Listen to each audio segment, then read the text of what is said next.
dan sisanya di Makassar dan Salatiga. Pada bulan Februari tahun 1961, salah satu loji yang paling terkenal adalah Adukstad alias Loji Bintang Timur yang terletak di Menteng, Jakarta Pusat, yang kini dipakai sebagai gedung Bappenas. Dulu, gedung ini dikenal masyarakat luas sebagai gedung setan, karena sering diduga tempat pemanggilan setan.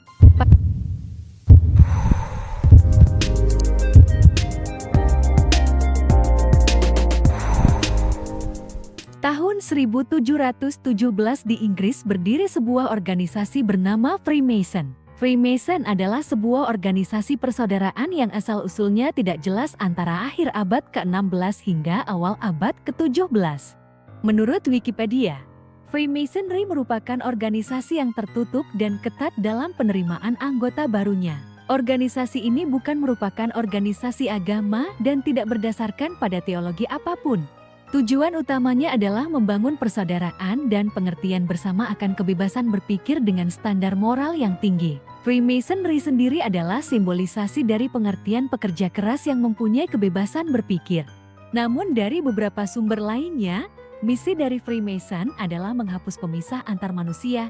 Salah satu yang dianggap sebagai pemisah adalah agama. Paham yang dikembangkan Freemason adalah humanisme sekular, dengan semboyannya liberty, equality, fraternity. Banyak juga artikel-artikel bersejarah lainnya yang menyebutkan bahwa Freemason adalah organisasi rahasia milik Yahudi. Freemason melakukan gerakan secara tersembunyi untuk mendukung setiap rencana politik para petinggi Yahudi agar tercapai sebuah negara Yahudi terbesar di dunia. Terlepas dari berbagai artikel terkait tujuan Freemason, organisasi ini menyebar ke beberapa daratan Eropa hingga kemudian sampai di Indonesia. Freemason masuk ke Indonesia tak lepas dari pengaruh dari pendudukan Belanda.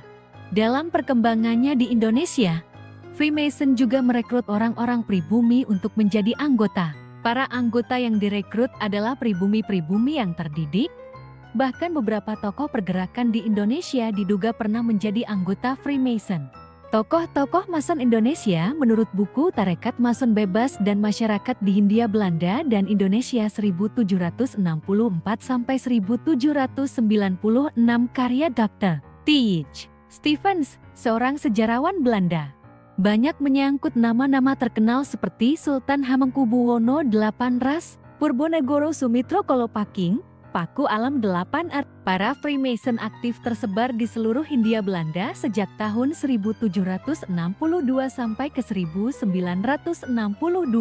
Loji atau rumah pertemuan pertama di Asia bernama Locosi didirikan di Batavia oleh Jacobus Cornelis Moses Radermeke.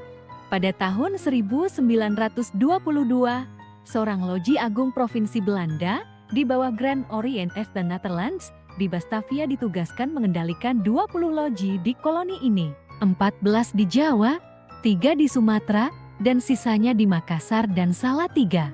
Pada bulan Februari tahun 1961, salah satu loji yang paling terkenal adalah Adukstad alias Loji Bintang Timur yang terletak di Menteng, Jakarta Pusat, yang kini dipakai sebagai gedung Bappenas. Dulu, gedung ini dikenal masyarakat luas sebagai gedung setan, karena sering diduga tempat pemanggilan setan. Pada masa-masa pendudukan Jepang, banyak loji Mason yang ditutup, buletin-buletin yang memuat berita perihal Freemason pun dihentikan. Banyak anggota Freemason yang ditangkap dan diasingkan dalam kamp-kamp interniran. Ketika Jepang hengkang dari Indonesia, Freemason mendapat sedikit angin segar dan berkembang lagi di berbagai daerah. Namun seiring berjalannya waktu, situasi politik yang memanas antara Indonesia dan Belanda terkait dengan agresi militer Belanda membuat banyak anggota Mason yang pulang ke Belanda. Pada 27 Februari tahun 1961, Presiden Soekarno mengeluarkan Undang-Undang Komando Tinggi Militer yang melarang organisasi Freemason karena dianggap tidak sejalan dengan kepribadian Indonesia. Namun pada tahun 2000, Presiden Abdurrahman Wahid mencabut kepres yang berisi pelarangan tersebut karena dianggap sudah tidak relevan dengan situasi politik masa kini dan telah menghasilkan diskriminasi. Bagaimana menurut kalian? Apakah benar Freemasonry hanyalah organisasi biasa atau memang ada agenda tersembunyi dari Freemasonry? Tulis pendapat kalian di kolom komentar ya.